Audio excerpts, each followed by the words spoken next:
The Allied nations deployed an astonishing variety of landing craft during World War II, from small plywood boats that could beach in shallow surf to massive steel ships capable of crossing oceans with dozens of tanks in their bellies.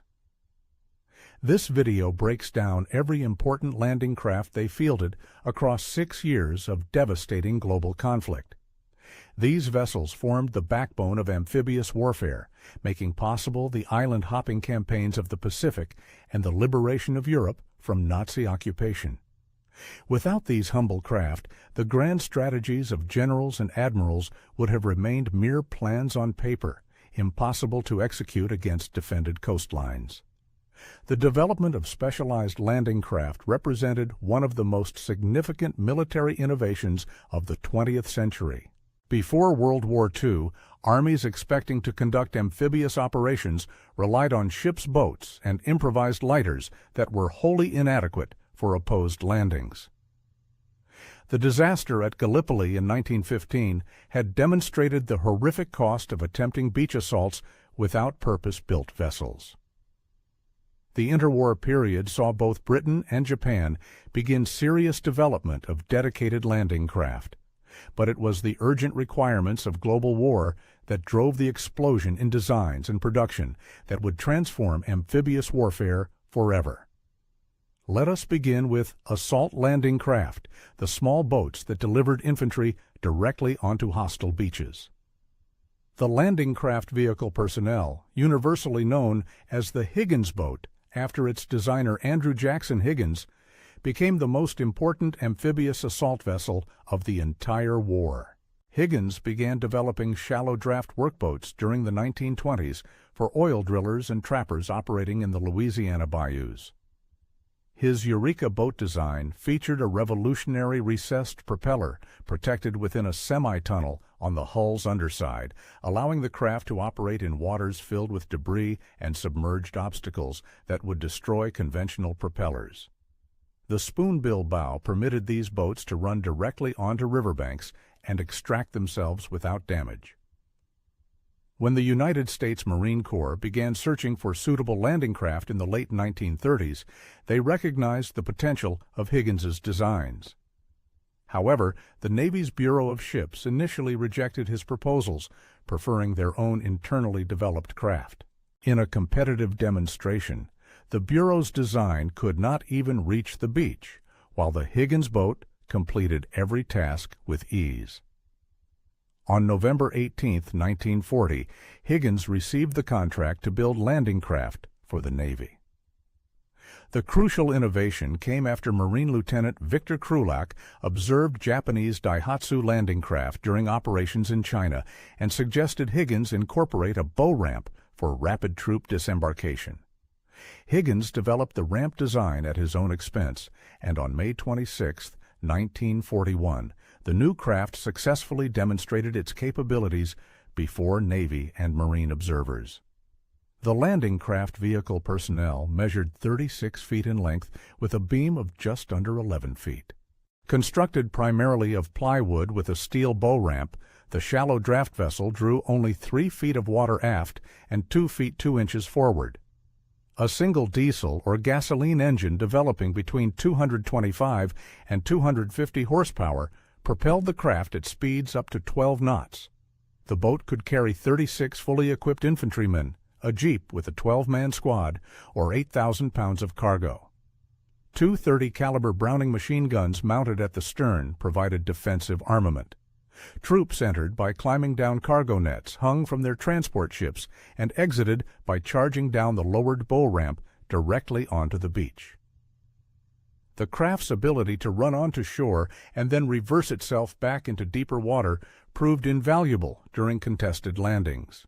More than 23,000 landing craft vehicle personnel were built by Higgins Industries and licensed manufacturers, including Chris Craft, which produced over 8,000 units.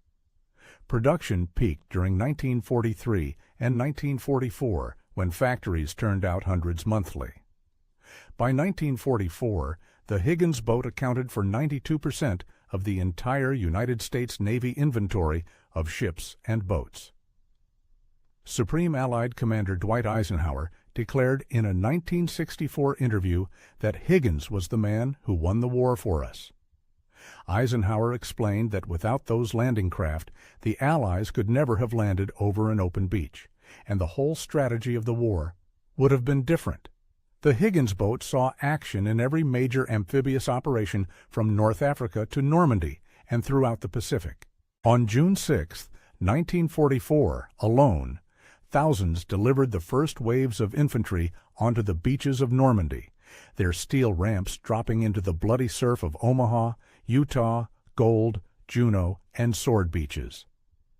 The iconic photograph titled "Into the Jaws of Death," taken by Coast Guard photographer Robert Sargent, captured American soldiers wading toward Omaha Beach from a Higgins boat, becoming one of the most recognized images of the entire war. At peak production, Higgins Industries employed over 20,000 workers in 7 New Orleans plants, turning out a complete boat every week through innovative assembly line techniques.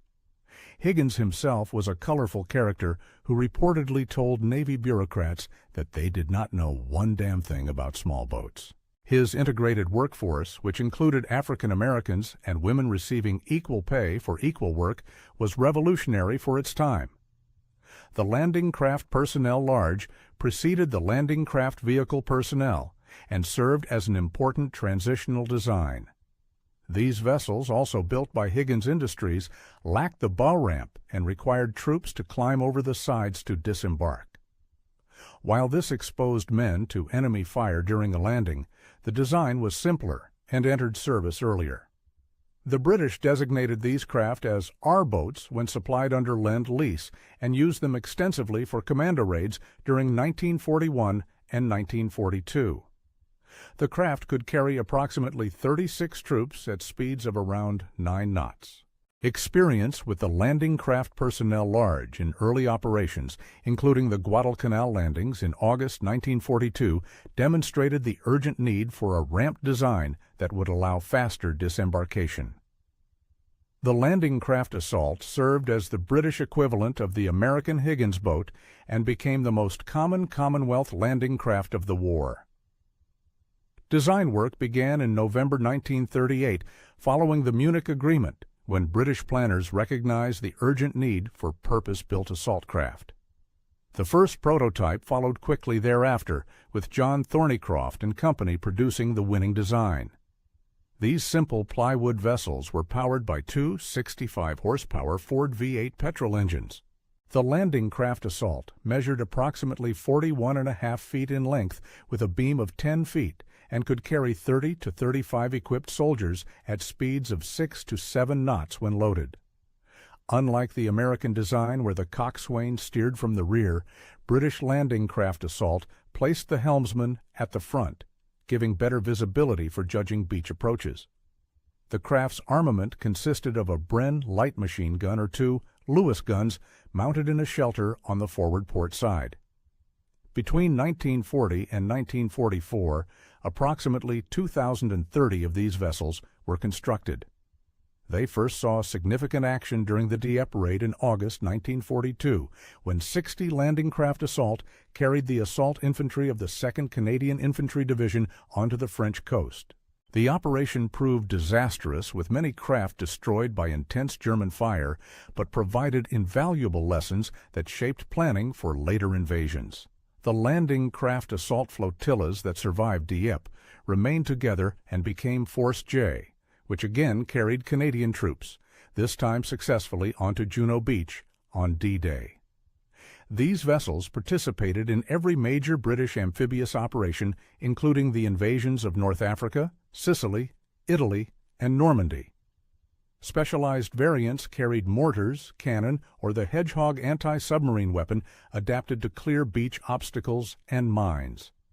The landing craft assault Hedgehog variant carried 24 spigot mortars that could be fired in a barrage onto the beach to detonate mines and clear obstacles before assault troops landed. 3 flotillas of these specialized craft supported landings at Juneau, Gold, and Sword beaches on D-Day. Following the war, landing craft assault continued serving with the Royal Marines, seeing action during the Malaya Emergency, the Korean War, the Suez Crisis of 1956, and the Aden Emergency. France purchased surviving craft for operations in Indochina and Algeria. West Germany acquired examples for training purposes in 1958, using them until 1967. The last operational use came during the Aden Emergency between 1963 and 1967.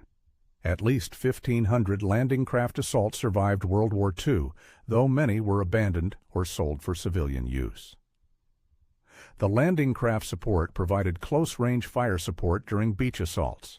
These modified assault craft mounted a variety of weapons, including 20mm Oerlikon cannon, machine guns, and smoke projectors. They accompanied the first waves of assault craft, suppressing enemy defensive positions and providing covering fire as troops disembarked. The armored hulls protected crews from small arms fire, though they remained vulnerable to heavier weapons. Landing craft support proved their value at Dieppe, where they helped suppress some German positions despite the overall failure of the operation. By D-Day, dedicated support craft accompanied each assault flotilla, saturating landing beaches with fire in the crucial minutes before troops reached shore. Next on the list is mechanized landing craft, the vessels designed to deliver vehicles and heavy equipment directly onto beaches. The landing craft mechanized series evolved from early British experiments with tank-carrying vessels during the 1920s and 1930s.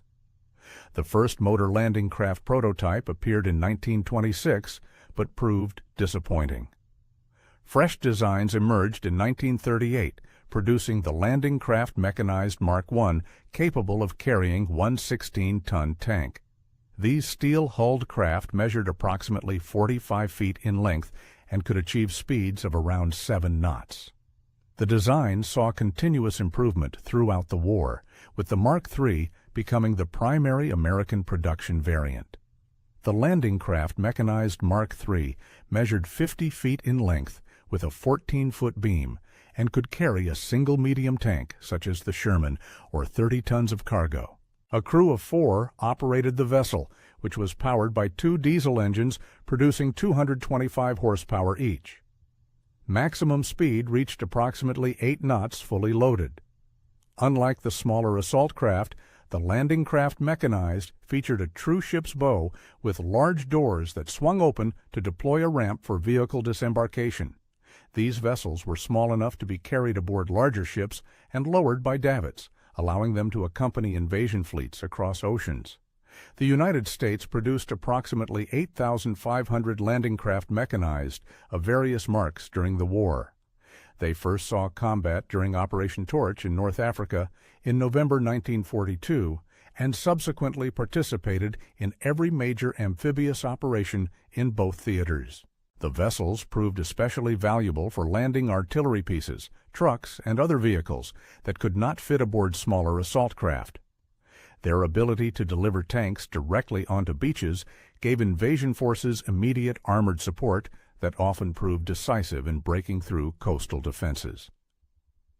The landing craft mechanized also served as versatile utility vessels carrying artillery pieces, ammunition, and supplies in addition to vehicles. Some were modified with rocket launchers to provide saturation bombardment of beach defenses before assault troops landed. The Mark VI variant, developed later in the war, featured improved seakeeping and increased capacity. Sailors nicknamed these vessels Mike boats from the phonetic alphabet designation for their abbreviation. At Sicily in July 1943, landing craft mechanized proved essential for crossing the sandbars and false beaches that prevented larger vessels from reaching shore. Some were lashed alongside landing ship tanks to create improvised causeways, allowing vehicles to drive directly from the larger ships onto the smaller craft and then to the beach. This flexibility demonstrated the value of having multiple landing craft types that could adapt to unexpected conditions. The landing craft tank represented the largest dedicated beaching vessel that could operate directly from ship to shore without port facilities. Prime Minister Winston Churchill personally urged development of tank-carrying landing craft in mid-1940, calling for great ships which can cast upon a beach large numbers of the heaviest tanks. The first landing craft tank, Mark I, was launched by Hawthorne Leslie at Hebron on Tyne in November 1940. These vessels were designed to land 3 40-ton tanks or 6 lighter vehicles in 2.5 feet of water on steep gradient beaches. The craft operated on the principle of a floating dock, with watertight side pontoons joined by a tank deck set below the waterline. 2 Hall Scott Defender petrol engines of 500 horsepower each provided propulsion. The Mark I through Mark IV variants were built in British yards, with the Mark IV becoming the most numerous at 865 units produced. The Mark IV featured a much wider beam of 38 feet 9 inches and could carry 9 Sherman tanks or 6 Churchill tanks. These vessels proved somewhat fragile, and a number broke their backs on uneven beaches or in heavy seas, but they gave excellent service throughout the war. American production focused on the Mark V and Mark VI variants.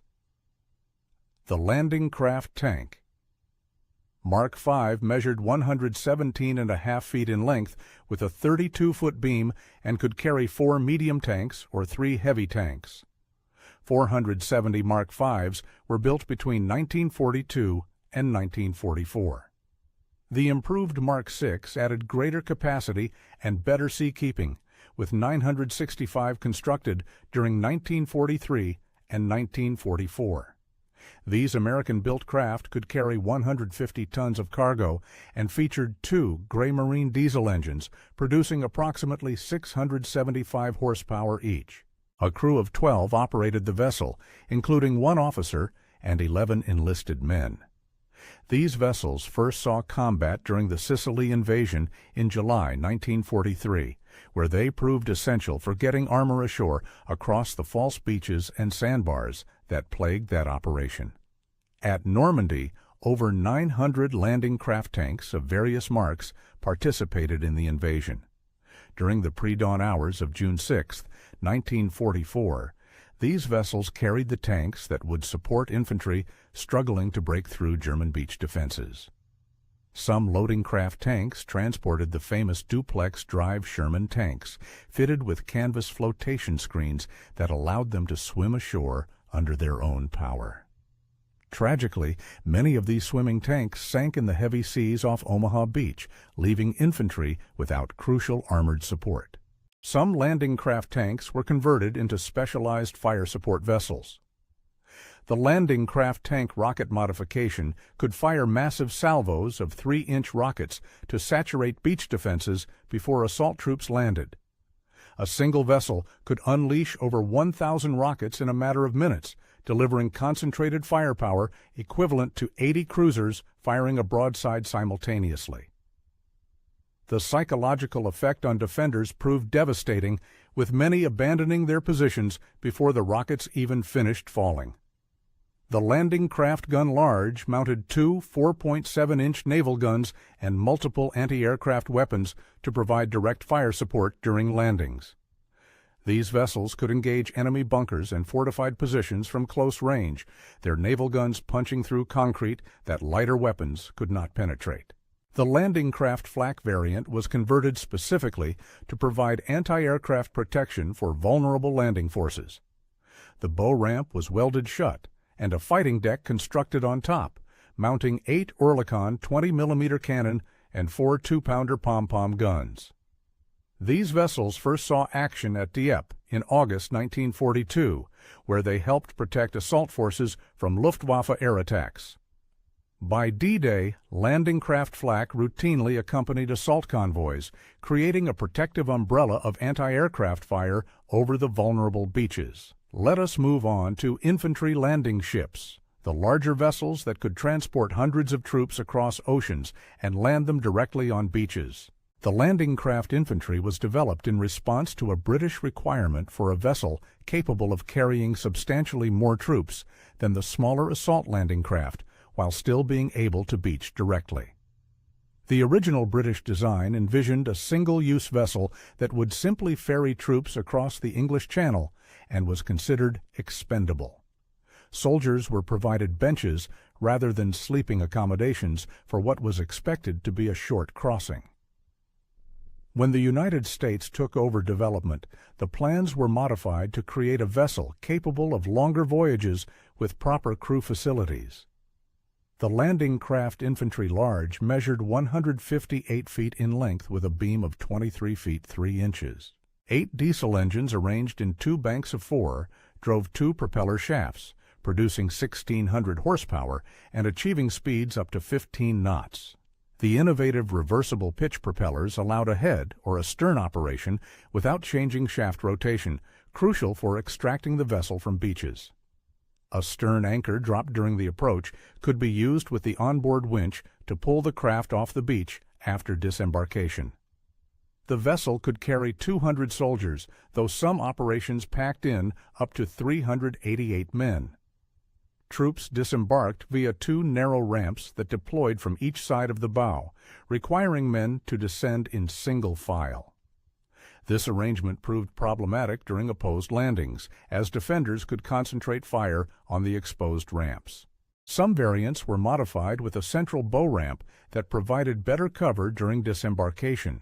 Approximately 923 landing craft infantry were built in 10 American shipyards starting in 1943. The first combat mission came during Operation Torch in November 1942. They subsequently participated in virtually every major amphibious operation, including Sicily, Salerno, Anzio, Normandy, and throughout the Pacific. During the Normandy invasion, approximately 250 landing craft infantry participated, delivering thousands of soldiers onto the beaches. Many were converted into specialized variants, including rocket ships, mounting massive batteries of barrage rockets, gunboats carrying 3-inch and 5-inch guns, and command vessels for flotilla coordination. Continuing with tank landing ships, the massive vessels that revolutionized amphibious warfare. The landing ship tank emerged from urgent British requirements for a seagoing vessel capable of carrying tanks across oceans and landing them directly on beaches. At the Atlantic Conference in August 1941, President Franklin Roosevelt and Prime Minister Winston Churchill confirmed the Admiralty's view that such vessels were essential for any future invasion of Europe. In November 1941, British representatives visited the United States Navy Bureau of Ships to coordinate development. Within days, John Niedermayer of the Bureau of Ships completed the first sketch of what would become the most important amphibious vessel of the war. The design's brilliance lay in its ballast system. When crossing oceans, the landing ship tank took on water for stability and seaworthiness. When approaching a beach, the ballast was pumped out to produce a shallow draft vessel that could run directly onto shore. The final design measured 328 feet in length with a 50-foot beam. Forward draft when beached was less than 4 feet, while loaded draft for ocean crossing reached over 14 feet. The tank deck could accommodate 20 Sherman tanks or equivalent cargo, while the main deck above could carry additional vehicles and equipment. Bow doors, 14 feet wide, swung open to deploy a ramp for direct vehicle disembarkation. 2 diesel engines produced approximately 1,800 horsepower and drove the vessel at a maximum speed of 11.5 knots, though cruising speed was typically around 8 knots. The nickname Large Slow Target reflected the vessel's vulnerability, though crews also jokingly called them Last Ship to Tokyo. Despite these sobriquets, landing ship tanks proved remarkably survivable. Only 26 were lost to enemy action out of over 1,000 built, a testament to their robust construction. The keel of the first vessel was laid down on June 10, 1942, at Newport News, Virginia. Production rapidly expanded to 18 locations, including small shipyards in the Midwest at Seneca, Illinois, Evansville and Jeffersonville, Indiana, and Pittsburgh and Ambridge, Pennsylvania. These inland yards produced approximately 670 units that had to navigate rivers to reach the ocean. A total of 1,051 landing ship tanks were produced in American shipyards during the war, with construction time decreasing from 4 months initially to approximately 2 months by 1945. Through Lend-Lease, the British received 113 vessels, while additional units went to other Allied nations. Landing ship tanks first saw combat in the Solomon Islands in June 1943, not during Operation Torch, as commonly believed. They subsequently participated in every major amphibious operation in both theaters. During the Normandy invasion, hundreds of these vessels transported the tanks, trucks, and artillery that sustained the beachhead after the initial assault. Winston Churchill later claimed these workhorses won the war for the Allies, and the vessels remained in such demand that their allocation became a constant source of tension between Mediterranean and cross-channel operations. Many were converted for specialized purposes, including hospital ships, repair vessels, and ammunition transports. 39 landing ship tanks were converted into landing craft repair ships, with bow doors sealed and workshops installed for repairing battle-damaged smaller craft. 36 were converted to hospital ships, providing medical care to casualties evacuated directly from assault beaches. The vessel's cavernous tank deck proved ideal for treating large numbers of wounded, with stretchers laid in rows where tanks would normally be secured. Naval historian Samuel Eliot Morrison called the landing ship tank the most useful all-around craft invented by the Navy. Admiral Richmond Kelly Turner referred to them as a marvel. Despite their ungainly appearance and slow speed, these vessels proved indispensable to Allied victory. The Naval Vessel Register classified 7 distinct subtypes, all built simultaneously on both coasts and in inland shipyards along the Ohio and Mississippi River systems. Production priority was so high that even the keel of an aircraft carrier was moved to allow landing ship tanks to be built. By the time Japan surrendered in August 1945, the combined landing ship fleet assembled for the planned invasion would have exceeded 5 million tons, nearly all constructed within just 4 years. Next on the list is amphibious vehicles, the revolutionary machines that could operate on both land and water. The landing vehicle tract, known universally as the Amtrac or Alligator, originated from a civilian rescue vehicle designed for the Florida Everglades. Donald Roebling, great-grandson of the Brooklyn Bridge designer John Augustus Roebling, developed his amphibious tractor after the devastating 1926 Florida hurricane demonstrated the need for vehicles capable of operating in swampy terrain. His prototype used lightweight aluminum construction and featured tracks with special cleats that served as paddles in water and provided traction on land. An article in Life magazine during 1937 brought the Alligator to Marine Corps attention. The Marines had been developing amphibious warfare doctrine and recognized the potential of a vehicle that could carry troops from ship to shore and continue operating on land. After requesting modifications, the Marines placed an initial order for 200 production machines in February 1941.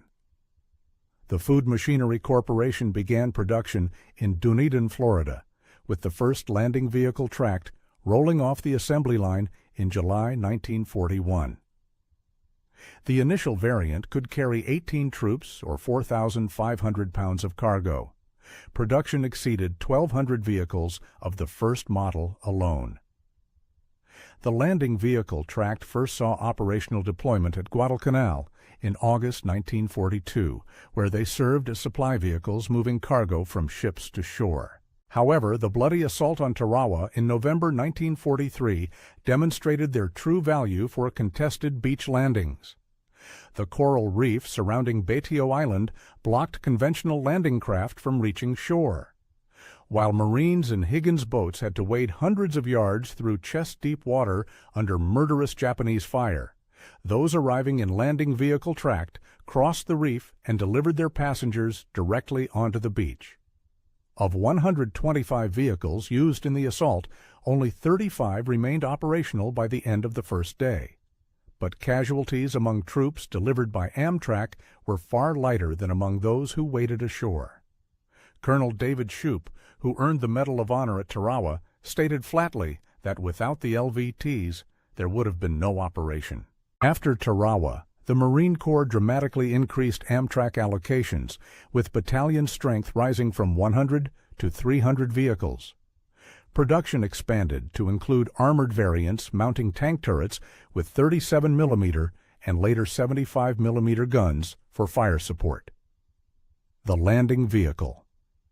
Tracked Model 4 introduced a rear ramp that allowed troops to disembark without climbing over the sides, greatly speeding the assault process.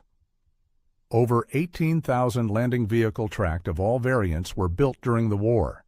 They participated in every subsequent Pacific Island assault, including Saipan, Guam, Palau, Iwo Jima, and Okinawa. Vice Admiral E. L. Cochran, Chief of the Navy Bureau of Ships, stated there was not the slightest shadow of doubt that the overwhelming victories at Tarawa, Kwajalein, Saipan, Tinian, Guam, Palau, and Iwo Jima would not have been possible without the Amtracs. The vehicles also saw service in Europe, where approximately 600 were used during the Rhine River crossings in March 1945. British forces called their vehicles Buffaloes, and the 21st Army Group employed them to land assault infantry across the river under German fire. The versatility of the landing vehicle tract extended beyond combat assault. Some were converted into mobile workshops, command vehicles, and recovery tractors for retrieving disabled vehicles. The Marine Corps continued developing amphibious tractors after the war, with descendants of the wartime designs still serving with amphibious forces today. At Saipan in June 1944, 6 battalions of cargo landing vehicle tracked and 2 battalions of armored variants supported the landings. At Tinian the following month, Marine engineers from the 3rd Battalion 18th Marines and 3rd Battalion 20th Marines improvised assault ramps that mounted on Amtracs, allowing them to climb coral embankments up to 15 feet high that the Japanese had believed made certain beaches unsuitable for landings. General Harry Schmidt ordered one vehicle to climb the ramp 100 times before approving their use in combat. The Tinian assault succeeded brilliantly. The largest use of landing vehicle tract came at Leyte in October 1944, where 9 Army Amtrac battalions and 2 Amtank battalions deployed to support 6th Army landings. These vehicles later participated in other Philippine island landings and the liberation of Los Banos internment camp on February 23, 1945, when 54 Amtracs crossed Laguna de Bay to rescue internees held by the Japanese. The DUKW amphibious truck, colloquially pronounced Duck, provided the Allies with an invaluable capability to move cargo seamlessly from ship to shore and beyond. The designation came from General Motors nomenclature, where D indicated 1942 design year, U meant utility, K signified all-wheel drive, and W denoted dual rear axles. The vehicle was designed by Rod Stevens, Jr. of the yacht design firm Sparkman and Stevens, working with Dennis Puliston, a British sailor, and Frank Spear from the Massachusetts Institute of Technology. They were tasked with solving the problem of resupply to units that had just performed amphibious landings. Their solution essentially wrapped a watertight hull around the proven GMC CCKW 2.5-ton truck chassis.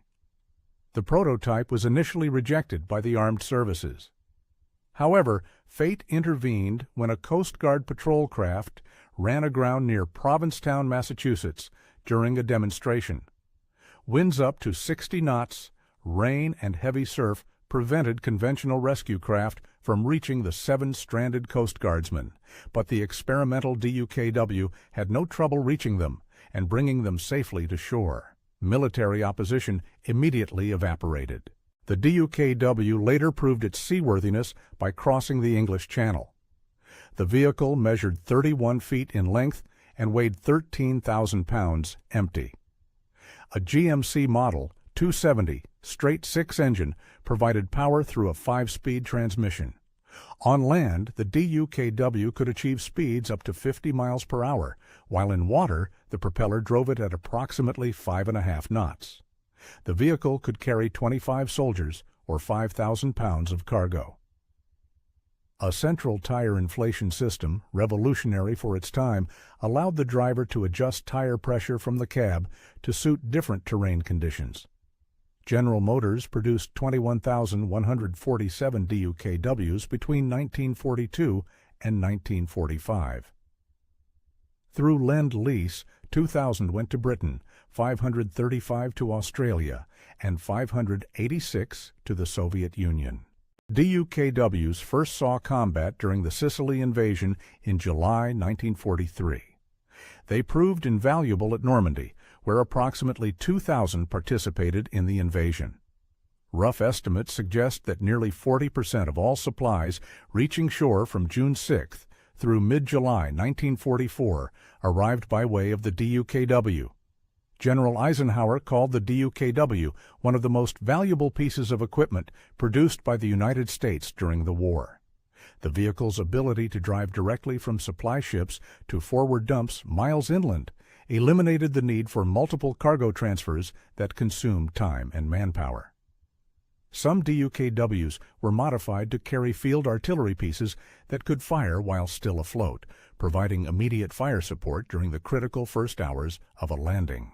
These rocket-armed variants earned the nickname Scorpions and saw extensive use in Pacific operations.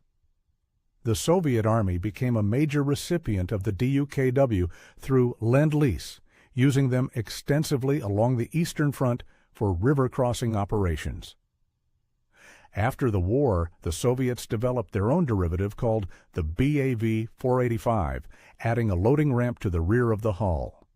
The original designer, Rod Stevens, later noted that the DUKW was conceived and built in just 38 days, an astonishing achievement that reflected the urgent requirements of wartime development.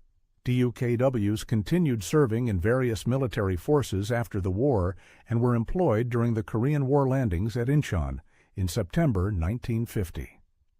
Many surviving vehicles found second lives as civilian tourist craft, providing amphibious tours in coastal cities around the world. Let us move on to enemy landing craft, examining the vessels that Japan and Germany developed for their own amphibious operations. The Daihatsu class landing craft was the standard Japanese amphibious assault vessel and actually influenced American designs. Development began during the 1920s, with the first production models ready by 1932. These 14-meter vessels first saw combat during the Shanghai Incident in February 1932, when they landed the Imperial Japanese Army's 11th Division behind enemy lines. Marine Lieutenant Victor Krulak carefully studied photographs of the Daihatsu during operations in China and provided them to Andrew Higgins, who incorporated the bow ramp concept into his own designs. The Daihatsu featured a hinged bow ramp that could be lowered directly onto beaches. Each vessel could carry 70 troops, 10 tons of cargo, or one light tank such as the Type 95 Hago. A 60 to 80 horsepower diesel engine provided power for speeds up to 8 knots. The metal hull proved more seaworthy than the plywood American craft, though this came at greater manufacturing cost. An estimated 6,000 Daihatsu were built for both the Imperial Japanese Army and Navy, making it the most numerous Japanese landing craft. Approximately 85% of all Japanese landing craft in the Pacific were of this type. The vessels participated in every Japanese offensive from the invasion of Malaya to the Philippines and throughout the island chains. They also served in defensive roles during the later war years, attempting to resupply isolated garrisons under American air attack. During the evacuation of Guadalcanal in February 1943, Daihatsu were towed alongside destroyers to extract over 10,000 soldiers under intense American pressure. The larger Toku Daihatsu variant measured 17 meters and could carry medium tanks or heavier cargo. These vessels were built of welded steel and saw service in the heavier amphibious lifts required as the war progressed. Japanese forces also developed specialized armored gunboats to provide fire support during landings, mounting 57mm guns and machine guns on protected hulls.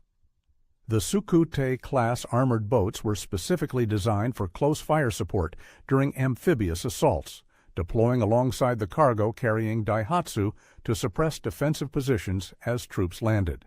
These vessels carried armor protection up to 6 millimeters thick and mounted combinations of tank guns, heavy machine guns, and smoke generators. The Imperial Japanese Navy ordered over 3,200 Daihatsu to supplement Army production, recognizing the critical importance of amphibious capability in the island-dominated Pacific theater. Captured examples at New Guinea and Saipan were occasionally pressed into Allied service for short-range operations, providing valuable insights into Japanese engineering approaches.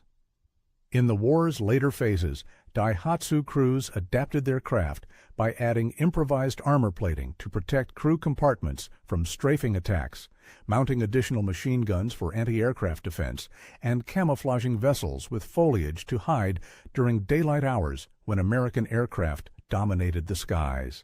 The comparison with Allied craft revealed interesting trade-offs. The Daihatsu's metal construction and hull design made it more seaworthy than the plywood American vessels, but the higher manufacturing cost and material requirements limited production compared to the mass-produced Higgins boats. German amphibious forces developed their own specialized craft, including the Siebel ferry, a catamaran design using linked pontoons that could transport vehicles across open water. These vessels saw service in the Mediterranean and on rivers during the Eastern Front campaigns. However, neither Germany nor Japan achieved the scale of landing craft production that characterized Allied efforts, contributing significantly to their ultimate defeat in a war where the ability to project power across water proved decisive. Finally, we have specialized and support craft, the vessels that enabled amphibious operations through unique capabilities. The landing ship dock was specifically designed to carry and deploy smaller landing craft across oceans. The vessel featured a large well deck that could be flooded to float out landing craft mechanized, landing craft tank, or other assault craft that were too small for independent ocean crossing.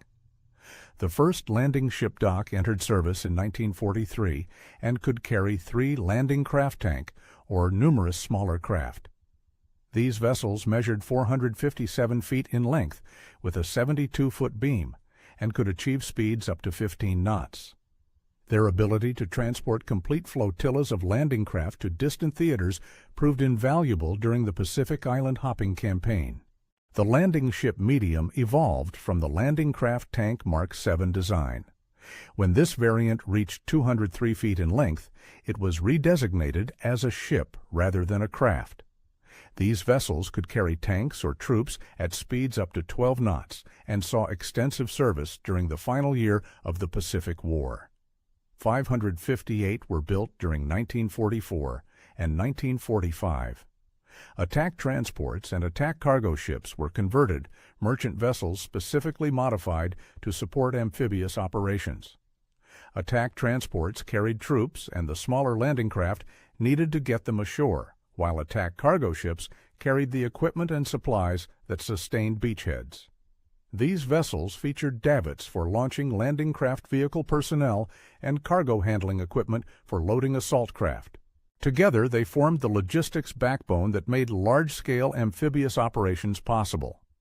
The Allied nations deployed landing craft in ways that revolutionized warfare across 6 years of global conflict. From the smallest Higgins boats that carried platoons onto fire, swept beaches to massive landing ship tanks that delivered armored divisions across oceans, amphibious vessels made possible the defeat of both Germany and Japan. The Daihatsu-class vessels that Japan developed ironically inspired the very craft that would ultimately defeat the empire. Amphibious tractors crossed coral reefs that would have stopped conventional landing craft and delivered Marines onto beaches that Japanese defenders believed impregnable. Amphibious trucks moved millions of tons of supplies from ship to shore, sustaining the armies that liberated Europe and conquered the Pacific. This video has covered the major landing craft types employed during World War II, from the ubiquitous Higgins boat that Eisenhower credited with winning the war to the massive landing ship tank that Churchill championed as essential for any invasion of Europe. Each vessel played its role in the greatest conflict in human history, carrying millions of soldiers across hostile waters to beaches from North Africa to Normandy and from Guadalcanal to Okinawa. Their legacy continues to influence amphibious warfare doctrine and ship design decades after the last ramps dropped on the shores of occupied Japan in August 1945.